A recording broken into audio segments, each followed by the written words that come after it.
Hey everyone, welcome to Own Your Story. Today I have Jameson here with me. So Jameson is a peak performance coach, and we will talk about how he reclaimed back his life and how he helped his clients to achieve breakthrough in life.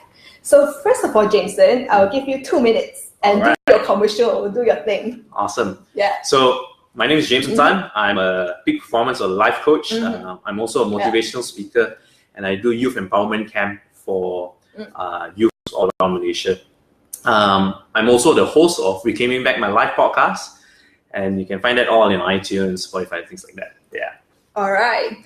So at this point, you are a coach, peak performance coach, and then podcaster. So how do you get to this point? What's your story? Where does it start? Wow, I tell. So the story started when I was 4 years old, in fact. So growing up, I grew up in a very well-to-do family. So my dad was very rich, and just to illustrate how rich I was back then was, my dad buys me a ukulele, and if I break the ukulele, my dad will buy me a new one. And if the next day I break a string, he will not buy me a new string, he'll buy me a new ukulele. So that was how rich I was. And that all changed when my dad passed away when I was 4 years old. Right. And my life took a turn when my dad passed away. So was it accident? No, he had a operation, and health complications, things like that. And I'm the youngest out of 5 of us. So the age gap between my elder sister and me is 13 years. And my mom had to raise all of us by herself. So my sister was like 17 after Form 5. And my mom didn't have like formal education, so she had to work like double jobs, things like that, so that to provide for the family. And I grew up, because of the experience, I grew up very angry at life, angry at God. And why did this happen to me? What have I ever done wrong for God to take away my father and to allow my family to suffer? And I remember once upon a time, my, just being very young, I saw my mom. I was running around playing, and I saw my mom crying at the corner of the room. And I asked her, Mommy, what's going on? It's like, nah, it's nothing. And later I realized was that my mom struggled so much just figuring out ways to provide for the family. Yeah, 5 kids is not easy on her own. And I wasn't a very good kid back then. I was very naughty. And growing up, seeing my mom being bullied by my own relatives, so just that grew a lot of anger and frustration in me. So I just grew up very angry So, but that all changed when I was 15 years old, when someone came up to me and said, Jameson, why are you so angry all the time? And that's what was my first true encounter of coaching, actually. So he invested an hour a week, every week for I think a year, to help me to realize my potential, to regulate my anger, and to help me to see that there's a future beyond my pain and suffering now. Yeah. All right. So you get out of it, and then it's like life sort of like go on the right track after that. No, in fact, it was like mishaps after mishaps So after I realized that there's more potential. There is more to what meets the eye. And I was like, okay, I want to be in leadership position. I want to start serving. I want to give. Then that's where I was diagnosed with ankylosing spondylitis. Right. So it's a genetic autoimmune deficiency. So your spine is flexible, right? But my spine is like fusing together. Right. So every day I'm living in pain. How old were you at that time? I was like 15. Towards I think that's very September. Young.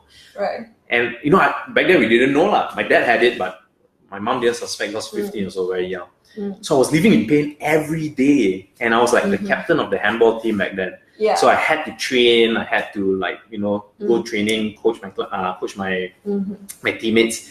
But I was in so much pain, and I was just like, we didn't know what was going on. We just lived. I just lived through it, And after that, I was like, I couldn't accept my pain. Then, long story short, we didn't have money to study, to go, because I'm a psychology grad.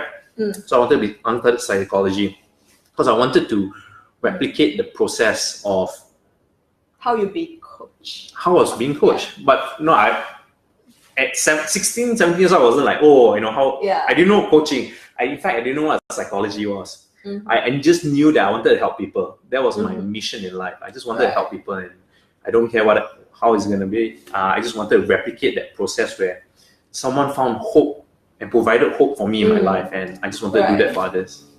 I see. So what would you say this is your calling to be a life coach? Yeah, how do you find that? How do you, because that you were at church, and then I know that you work for Leaderonomics. Yeah, I did. And what's the transition here? Like to set up on your own, it takes courage. Like to find, it's tough to start a business on your own, to find clients, to pay bills, and it's everything. Yeah.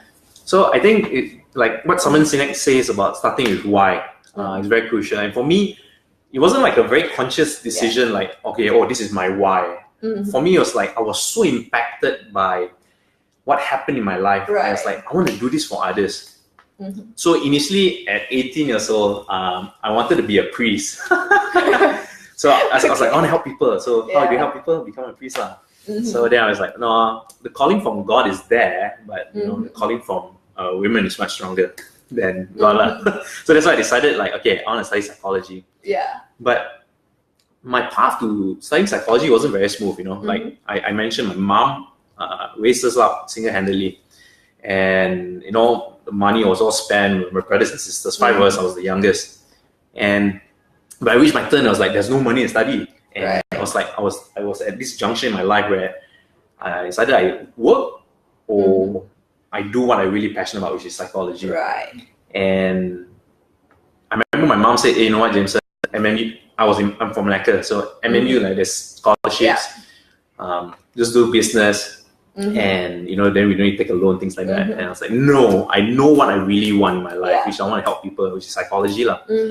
And that's why I told my mom, it's like either I study psychology or I don't study anything at all. So I was always, I would say, like, I was always this extreme, like either I do this or I don't do it at all. So from very young, I clearly knew my why, which is to help people, to help people to discover their passion and their purpose in life. So I studied psychology for 3 years. I graduated, and my whole life goal was to work in the church, the Catholic Church. So I was a campus minister for 1.5 years. Right. I took care of about 21 universities, about 400 students. Yeah. So we do youth development camps, we do talks, we do faith formation building, we do mentoring, coaching, things like that. And I get a lot of fulfillment from that. But then it slowly came, like, the reality is like, hey, is there all to life than this? But the challenge was, like, I was doing more administrative work because being in the church, with the budget constraints, it's like a one-man team. So, like, imagine, like, 21 universities, you got to deal with transportation, their elections, their students' problems, their development, things like that. And I felt like I knew my calling was to help them to grow, but I felt I was held back by the administrative task.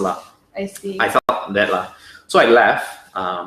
And in fact, when I left the Catholic Church, I had like a crisis in my life, identity crisis. Because my whole life when I went to universities to serve God. And now when I'm leaving the Catholic Church, like, people in university, right? Everyone's like, oh, I don't know what to do. Oh, you study psychology? Because I cannot do anything else.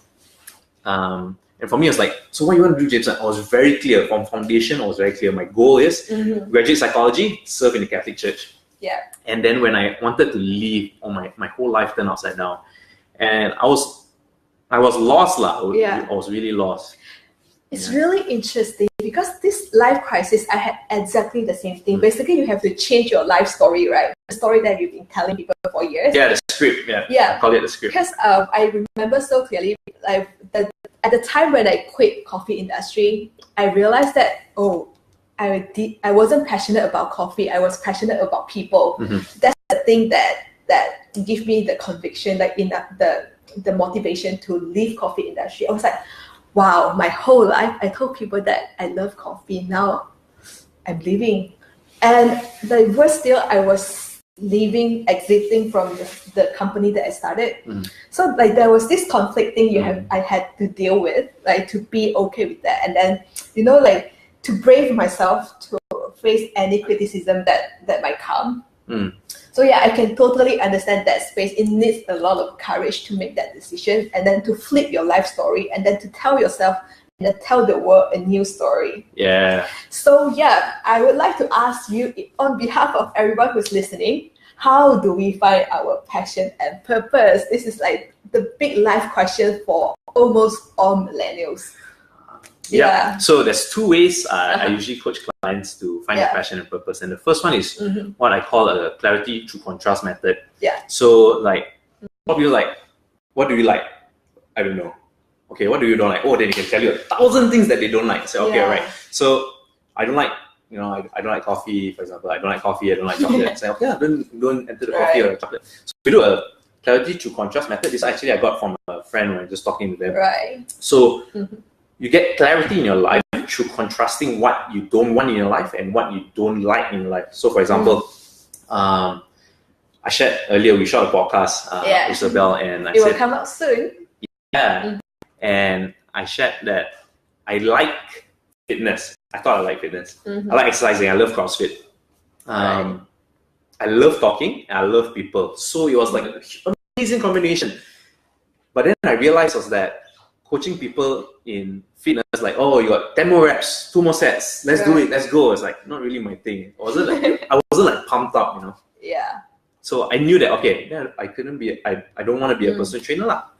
So that's like a clarity to contrast method. Right. That's one. And the second method is we look back in your past. We see themes in your life. So for example, what are the few things that makes you happy and you're like ikigai? What are you willing to do? Ikigai is a Japanese term. Yeah. Finding what you're passionate about and what you love, what the world needs, what the world will pay for you, what the world will pay for it, and what you love doing. So it's come again, like what's the three combinations? It's actually four. So what you love doing. What you love. Okay. What the world needs. What the world will pay for. And I forgot what's the fourth one. What you're good at. What you're good at. Yes, correct. So these are the four things. So finding this is like finding your passion and your purpose. The true north, sort of. The true north, yeah. The term lah.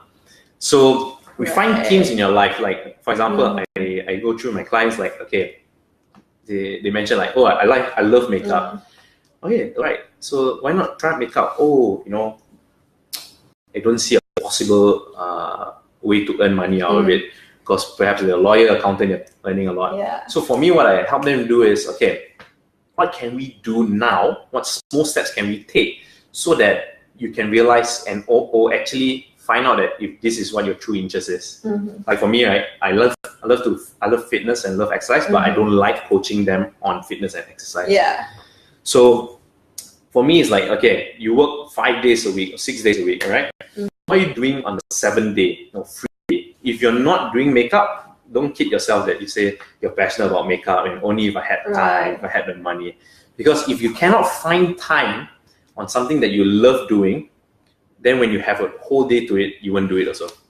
Right. That's the reality lah. Yeah, it's also to have awareness about how we spend our time, right? Right, yeah. Where our attention goes when we are not working, like what do we do? That will tell a lot about ourselves. Exactly. And what I noticed about myself is that also the book that I read, it's like I really have to pay attention. It's like, why am I interested in that? Because like all this while I've been consuming a lot of self-development book. And yeah, it comes to a point where I realize like besides like framing myself as a writer, like I can think of myself not in writing industry, but in self-development industry. When I think this way, it's sort of expands so much more possibilities that I'm not just a writer. In this space, I can do much more. I can create course, I can create podcasts, I can do different contents. Yeah, definitely. Yeah, so it's like finding that alignment is so important. So that is about passion. How about purpose? So the purpose is actually what I explained about is purpose. Oh, right. But doing it with passion. Passion is like an emotion, like being excited about it. You don't feel passionate all the time. Sometimes like coaching. Sometimes challenging part is like clients cancel and then you have to reschedule, or trying to find a mutual time where everyone can meet. Or some people like the paperwork. Some people like, oh, how do you ask money from the clients? Like, okay, you haven't paid for 2 months already. Time to pay up.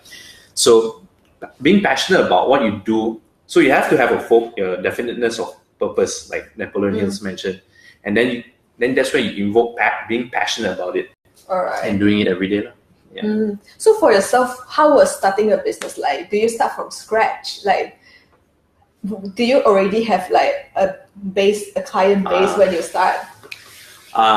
So to share with you the story, I mentioned that I left the Catholic Church as a campus minister. Yeah. So I had this goal in my mind. I wanted to double my salary and I wanted to reach a managerial role in 3 years. Because I teach leadership, so I thought I got all the skills. Yeah. And I achieved all that in 6 months. Right. And for me, it was like, when I at the pinnacle of my career, I was like, is there all to life that pinnacle? The pinnacle, yeah.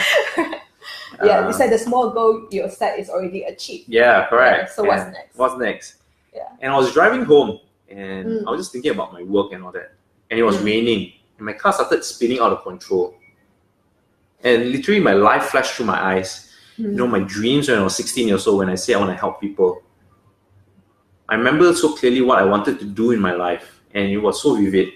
And as I was spinning out of control in my car, I asked myself this question: if I were to die today, would I be happy? And the answer was no. Bam! I slammed into the wall. I passed out, and when I woke up, that's where I made a decision to write my resignation letter and to do this.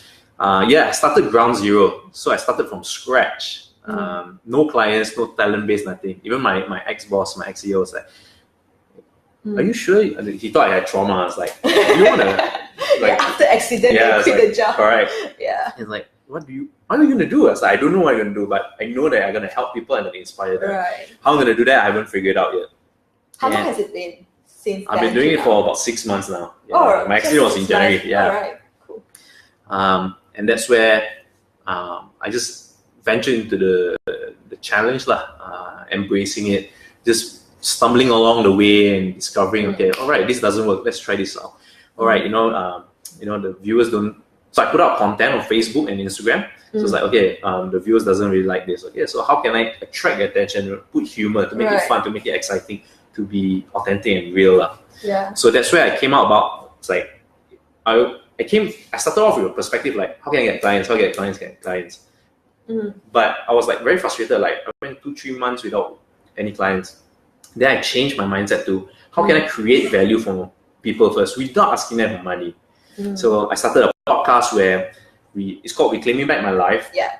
Where people who had tragedies in their life, like I interview people with depression, sexual abuse, people who had a goal but didn't have money to study, examples like this, but how they overcame it.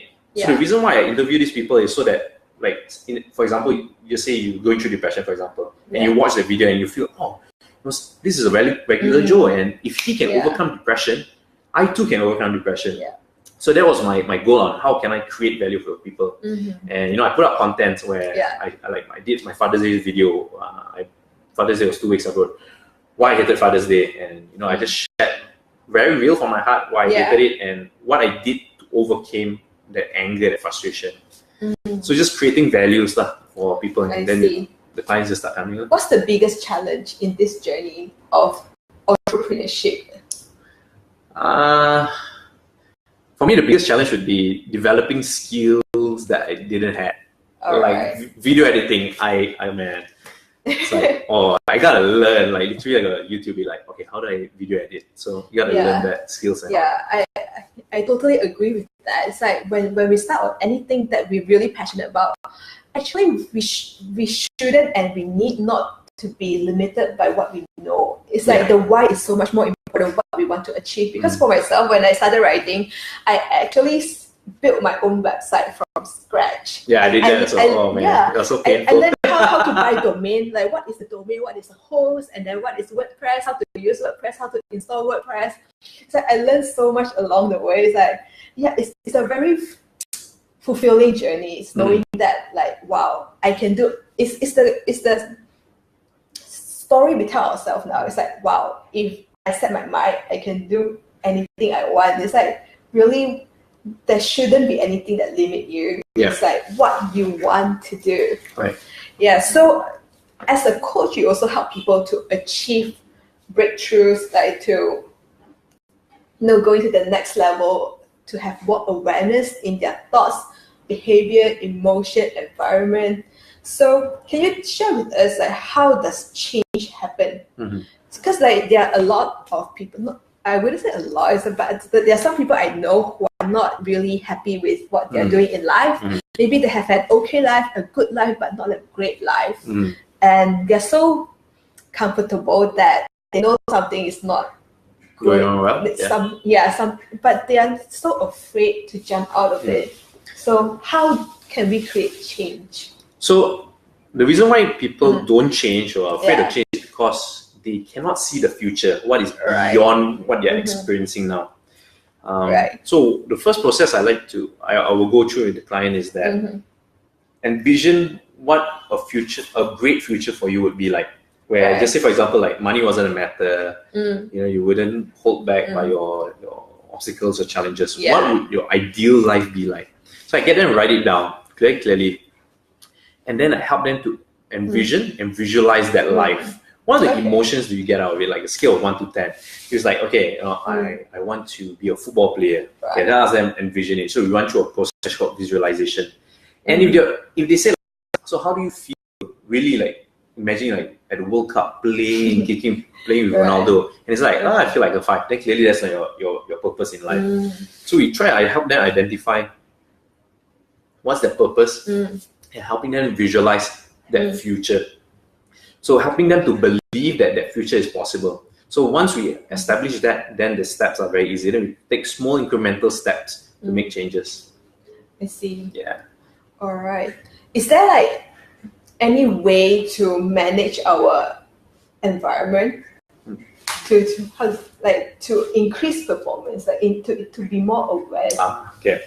So environment one I think the most simplest but yet the hardest way is to identify your friends, your circle of friends. Who do you hang out with?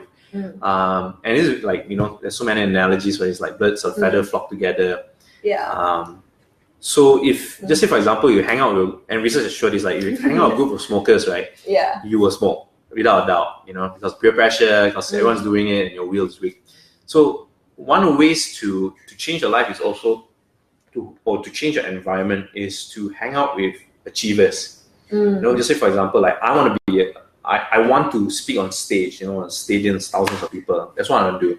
So what I need to do is I need to affiliate myself with people who have similar goals. So people who are speakers, trainers, life coaches, for example. So for you, you're a writer. So you identify and you hang out with people who are writers or high performers who challenge you to go to the next step. Right. Yeah. So one way to really change your environment is to look who are the friends you hang out with.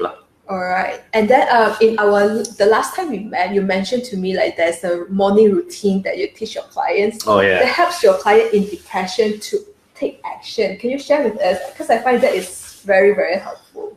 So this is a method I took from Tony Robbins. It's called the 10 minutes to thrive. So I do this every morning, and all my clients, I get them to do that too. So put yourself in peak state. So, breathing. So we breathe 30 deep breaths using your diaphragm and to put yourself in peak state. And then I ask them a series of questions. So they have to ask themselves a serious question. So the first question is, what am I grateful for? So I ask them to visualize. So for example, like it could be very simple, like, the wind in my face, and really experiencing it. We don't go like, oh yeah, I feel the wind in my face. But really experiencing like, the wind in my face, really experiencing that, that joy where a stranger just came up to me and paid me a compliment or bought me a drink. Or even my boss who said something kind to me, like saying, hey, nice dress, nice shirt. Yeah. So what are you grateful for in your life? So in the past 24 hours, for example. So focus on three of that. Then you go to the next 3 questions. The next 3 question is, who do you want to love more? So see, the reason why sometimes you're angry and you're fearful is because we do not know what is going to happen. So there's this script in our mind. So you cannot be grateful and angry at the same time. And that's where we introduce also the element of love. So when you're grateful, there's this overflowing of happiness, joy, and love. And then we want to channel that to to someone. So identify 3% that you want to love today. So it could be your colleague that you hate a lot, or your parents or your family members who you're not very good terms with them. And another one, it could be your close friends, your boyfriend, spouse, your husband or wife. So focus on these 3 people that you want to love, and really like visualize loving them. Like, okay, how can I love them? So for example, like let's say for a husband to a wife, and you come back afterwards, you just get very frustrated, very angry all the time. So it's like, okay, I can love them by, you know what, I'm just gonna get a bouquet of flowers or just pay them a very nice compliment. And lastly is like, what are 3 goals that you want to achieve? So I like to focus on short, medium, long. So short-term goals like today, what I'm gonna do, and I visualize it, I'm doing it. So for example, like the podcast that we're gonna do it, we did, I visualize us going through it, how the flow is gonna be like, how I'm gonna ask questions. And I believe as though I achieve it. Because research has shown that the mind cannot tell the difference between what is perceived and what is achieved. Right. So if we can trick our mind to like saying that, hey, you know what, you already done it, and you visualize it, and then it's like you get all this confidence, this emotion of like this endorphins, like, oh yeah, I'm unstoppable, I can do whatever it takes. Then after that, you follow on with a medium-term goals and a long-term goal. So yeah, this is 10 minutes to try. All right. So everyone, if you are feeling that your life needs some changes, can be better, try this technique starting tomorrow. So yeah, besides that, is there any book say one book that impact you the most that you would recommend to everyone that you know? Most of my friends know this. This book that really impacted me is called Viktor Frankl, Man's Search for Meaning. I've read that. Oh man, you have to read it. All of you, whoever watching, you have to read it. Viktor Frankl, Man's Search for Meaning. That book actually really helped me to understand my pain and to search meaning in my pain actually. I shared about my back and it was hurting. And I was just very angry, like, bad past week, didn't have money to study, and then now I got this back pain, and I was just very angry all the time. And when I read that book, Viktor Frankl is a World War II survivor. He's a Jew. He was in concentration camp. Yeah, he was in a concentration camp. Yeah. And he was in this compound where everyone was like committing suicide or they were killed and just suffering. The living condition was just horrible. But despite that condition, he was able to find meaning in his life. And for me, it was like, oh my gosh, if a man in that kind of environment, an inhumane environment, can search for meaning, man, I have comfort in my life, I have medication for my pain. I should start appreciating. And that's where really I trade my expectation for my appreciation. Trading my expectation that I should be healthy, that I should be well. There's nothing wrong to expect that, but just assuming that that's given is not true. So I traded that with my appreciation of like being alive. Even if I'm in pain, but I still can walk. I'm in pain, but I still can experience the gratefulness of life that life has to offer. And when I traded my expectation for my appreciation, that's where I saw my life transform. And then one thing when I read the book is important is also like the meaning we give to our suffering. Because from the book, right, even though like I live in a very comfortable environment, I see that human suffering is the same. Like the suffering in the sense of finding out who you are, your purpose, and then getting lost in life, existential crisis, is all the same inside. Like the pain is not lesser than that. And then I see that it's like, it's the meaning you give to things that matters the most, that carry you through. Because like for Viktor Frankl, it's like the meaning he gives to his own suffering, that he want to get out and like to tell the story, and then to, I can't remember, but he says something like neuroscientist or something like that. Tell about the experience and how it changed people. So it's that hope that keep him like fighting for life, basically. All right, great. We'll come to our last questions. So this one I copy from Lewis Howes. So let's say today is your last day on Earth, and you can broadcast 3 messages, 3 truths to the entire world. What are your 3 truths so far you have learned in your life? The first truth is that you are loved and that you have a meaning and a purpose in life. The second truth is that you can achieve anything you want.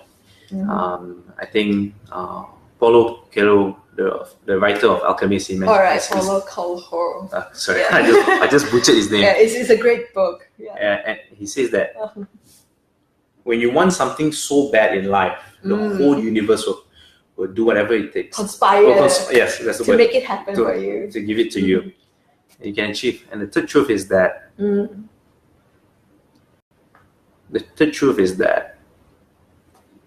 the secret to living is giving. And if you really want to experience true happiness, if you really want to experience true joy, is by giving others. Money is one thing, but I think giving our service, to be in service, to give our service, to give our time, to give our knowledge, our experience, our story, to help build one another is the third truth that I would share. All right, beautiful. So lastly, the very, very last thing, where can our audience find you? All right, check out your podcast, your work. Yeah, so podcast you can find it on iTunes, on Spotify, and all major podcasting websites. My website is also www.jamesontan.com. That's where I post my podcast, my articles. You can see my service and my story there also. And on Facebook, Instagram, Facebook is Jameson Jeremiah Tan, and Instagram is Jameson Tan. All right. So thank you, Jameson, for sharing your story with us, and a lot of useful tips that I hope you guys will take action and implement it. Awesome. All right. Thank you. Thank you very much, Isabelle. See you guys next week. And